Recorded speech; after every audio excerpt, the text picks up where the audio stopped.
In this case, the York family experiences a horrendous chain of events. The plot revolves around their responses to the disaster. Elise's girlfriend Paige reserves an entire villa for them to spend the birthday night with their friends, as it's Elise's birthday. To accurately estimate information about one another, they begin a guessing game. In the upcoming years, Paige believes that Haley and Lucas will become a relationship. However, they are unaware that they recently split up before visiting the residence. While Paxton consoles Grant, who is devastated, the girls question Haley about the cause behind their breakup. It appears that they are not clear about what they desire from one another. Grant checks the refrigerator to discover they are out of drinks because he is sick of Paxton's chatter. Since the house is far from the city, deliveries are not possible. They all start searching the house for locations to find any alcohol bottle, because practically every ancient house has a secret pantry where they store alcohol. They eventually come upon a closed door with a note telling them not to open the lock. Lucas and the other buddies proceed downstairs after breaking the latch, though. There are a variety of old artifacts inside the secret closed room. The owner seemed to have had a keen interest in astrology. However, it's clear that no alcohol is concealed here. Paxton unexpectedly discovers a wooden box containing a tarot deck. Astrological signs are inscribed on it. Haley admits that she is a tarot card reader and that astrology and tarot are a potent combo. Horrible hand-painted images covered the entire deck. The news that Haley is able to read the cards excites Elise. She wants her to read the cards for her since, as she reminds her, it's her birthday. Haley accepts. But just as she opens the box and lights the candles to begin reading, a fierce wind reminds her that reading someone else's deck is unlucky. However, Elise reminds her once more that since it's her birthday, she must do it. As a high priestess, Haley begins Elise's reading by stating that she is a Libra and that she wants to climb the success ladder. However, reversed cards indicate that she should slow down since fate might force her to make a mistake and take a devastating blow. Elise takes this reading lightly, and Madeline sits in front of Haley and informs her that, according to the tarot cards, she should not panic because, as a Pisces, she tends to run out of problems. As a Virgo, she goes above and above for her friends, and she interprets Paige's cards. When Paxton leaves the room to use the restroom at the same moment, he is startled to observe the doors closing and opening on their own. According to Paige's reading, the magician's toolkit is dishonest and will impair her clarity. The next person is Paxton, a Taurus. He is cautioned against acting on impulse and to surround himself with reliable individuals. And keep in mind that when one door locks, another unlocks anytime he's in a locked box. Lucas is a Capricorn who disobeys the law and frequently goes into forbidden places. His financial circumstances will also alter, yet he could make a mistake. Grant doubts that Haley will tell him what will improve their relationship as he sits in front of her and asks her to read. Haley, nevertheless, reassures him that she would only divulge the information on his cards. As a Leo, he is brash and just adds flame to situations rather than trying to understand them. When she warns him that he must face his issues or lose someone significant, he doesn't like it. As Haley reads on her own, Grant leaves the room. Love will be her demise, according to tarot cards. They prepare to return home by sitting in their autos the following morning. Paxton has the car playing a podcast about crime stories as Haley sits with Paige and Elise. Lucas won't listen, but because Paxton made the decision, they must.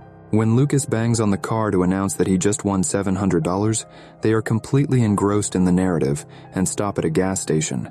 The tarot forecast indicates that he will experience financial change. When no one is in their rooms, Elise returns to the dorm. She hears an odd sound and converses with Paige over the phone. Outside her chamber, a ladder was dropped by someone.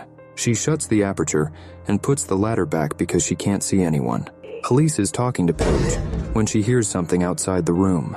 After ending Paige's call, she exits the room. She believes someone is pulling a practical joke because there is a ladder in the center of the hallway once more.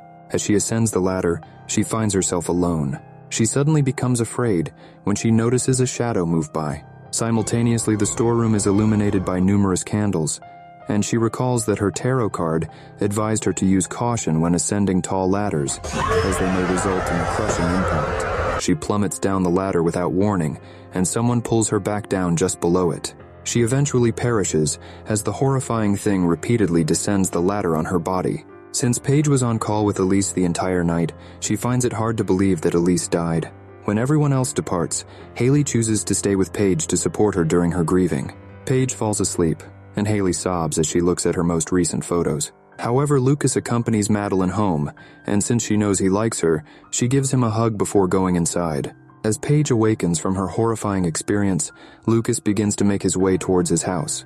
To allay Paige's sorrow from living in her mother's house, while her mother was constantly ill, Haley shares her own experience. Despite numerous therapies, none of them were successful for her. She began reading tarot cards at that point, and each reading foretold her mother's death. Elise's death was predetermined, and nothing they could have done could have changed that. Lucas, however, has the impression that someone is following him. As he makes his way to the train, the lights abruptly begin to flicker. Suddenly, from a distance, a dark guy appears holding a light. He falls in front of a rapidly coming train, which crushes his body. When Halen and Grant learn of Lucas's passing the following morning, they talk about the tragic loss of Elise. Gathering in front of the cops, all of the buddies tell Lucas about their most recent meeting. The cops tell them to go home and rest, not seeming to care too much about what happened to their two dead pals. When Paxton speculates that they might have both been slain, they are sitting together at home. He acknowledges that he is a callous Taurus and that he makes savage conclusions, such as that one of them killed both of their buddies. They silenced him when he started talking rashly. Halen feels that Elise was crushed beneath the ladder, just as her reading said, and that Lucas was a rule breaker who died in a forbidden place because of fate. Grant doesn't think she's telling the truth, but Halen goes online to find out what happens when they read the tarot from the unknown deck. She discovers that since she is an astrologer and a tarot reader, one of the readers can assist them. They head for her house without any hesitation and arrive there after 3 hours of driving. The elderly woman named Alma does not open the door at first, but she does so after learning from Halen that people of hers are passing away following readings. Alma is curious by the tarot deck's design. Halen describes the appearance. After a few guesses, Alma determines that following a reading, the deck that killed 6 people in 1951 is the identical one. 8 persons who have read tarot cards died in 1969. Only one friend survived the London tarot readings in 1988, while several acquaintances passed away. Because she didn't read independently, she was the one who survived. She had long since given the cursed tarot deck to antique merchants, who auctioned it off when she found out that it had killed her pals. To break the curse, she wishes to search for it and destroy it. The most potent combo in the universe is tarot and horoscope, which is what this one has. This deck was created by a girl astrologer who read tarot cards for a count and foresaw that the count's wife would perish in childbirth with her son. The astrologer and her daughter were expelled from the village by the count. The count became enraged by the prophecy, and the tarot's prediction came true. However, the count believed the astrologer had killed her only daughter by witchcraft. The astrologer gave a reading to the count and his family as payback. Then she carried out a sinister rite in which she murdered herself, sealed the deck with her blood, and cursed it. The cards are cursed even after the count and his family members met terrible ends. Consequently, anyone using these cards to read the tarot will meet a terrible end, meaning they will perish as well. Destruction of the cards is the only way to alter destiny. Their automobile abruptly stops on a bridge as they are returning home.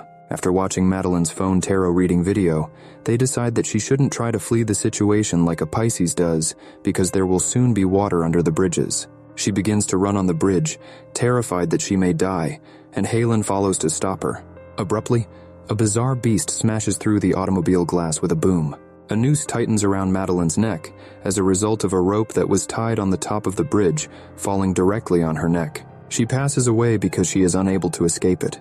Halen sobs as she recalls that Madeline was dealt the hangman as her final card and that she was unable to change her destiny. Paxton is of the opinion that they should return home right away and barricade themselves in till these things pass. Grant suggests they stay together and go to the same house to destroy the cards in order to change their fate, but he leaves. Paige makes the same reservation at the same place on their way back. Paxton notices the odd clown on the stairs, twisting its neck strangely as he makes his way back to the hostel. Now that his friend's hostel room is empty, he swiftly uses the elevator to get to his own room. The elevator opens on an empty floor and begins to play odd pranks. Paxton phones Grant right away to ask for assistance, but the call ends before Paxton can find out where Grant is. The clown is standing outside the door as the elevator lights flicker and the door continuously closes and opens. The lights continue to flicker, and according to his tarot reading, he will discover that he is within an elevator box that is closed. A clown unexpectedly lands in front of him. Grant was unable to contact Paxton again, so they ended up at the same residence. They locate the tarot box right away, but Paige cautions that they shouldn't destroy the deck just yet because it is cursed. To accomplish so, they require a divine connection. Grant, however, advises discarding the cards and box in the fire because it was also mentioned as a beneficial approach. They watch footage of the last night they spent celebrating Elise's birthday together, shocked to see that the fire had no effect on the cards, and aware that they would all eventually die. They phone Alma at the same time because she is the only one who can assist them in breaking the curse. She gathers each horoscope stone and places them in a circle. She then gives the astrologer who created the deck a call. A second later, a shadowy person is seen seated in front of the fireplace in the room. However, Alma becomes immobile and begins to bleed. As the astrologer reads her horoscope, her hands quiver, causing her face to disintegrate and ultimately leading to her death. Grant, Halen, and Paige all flee the room, but Paige gets lost and thinks Halen is shouting for her assistance. A peculiar light washes over her face as she walks into the same back room where they discovered the tarot deck. Behind the curtain, she sees a magician exhibiting tricks to his audience. He shackles her legs and crawls into a box to escape the magician's prying gaze. Nevertheless, he locates her and to thunderous cheers presents the box to the audience. The magician is about to perform the well-known trick of breaking the magician's box into two parts when he shows the audience a gigantic axe. Paige begs and cries, but he kills her by dividing the package into two parts. Halen, on the other hand, tells Grant that she has read their relationship cards, and the answer has always been no. Halen considers that if the cards are cursed, she could read the cards for the astrologer, which would also doom her, after Grant speculates that perhaps they were cursed by the stars. Grant tries to stop her, but he gives in since he understands that she is an Aquarius and that she is obstinate, and they both know that they will perish if they don't read the astrologer's cards. Abruptly, Grant is pulled out of the window by someone. As Halen dashes to retrieve the tarot deck, the astrologer chases her. She hides in a chamber, knowing that the astrologer's ghost is pursuing her. When the astrologer discovers her, though, she flees downstairs and discovers Paige's body. She's about to flee the hall when the astrologer's corpse grabs her by the neck, but Grant saves her. As she rushes to see the astrologer's card, Grant is struck by a ghost and knocked out. That forces him toward a massive fire. The astrologer's cards reveal that she is in excruciating anguish since someone significant was taken from her.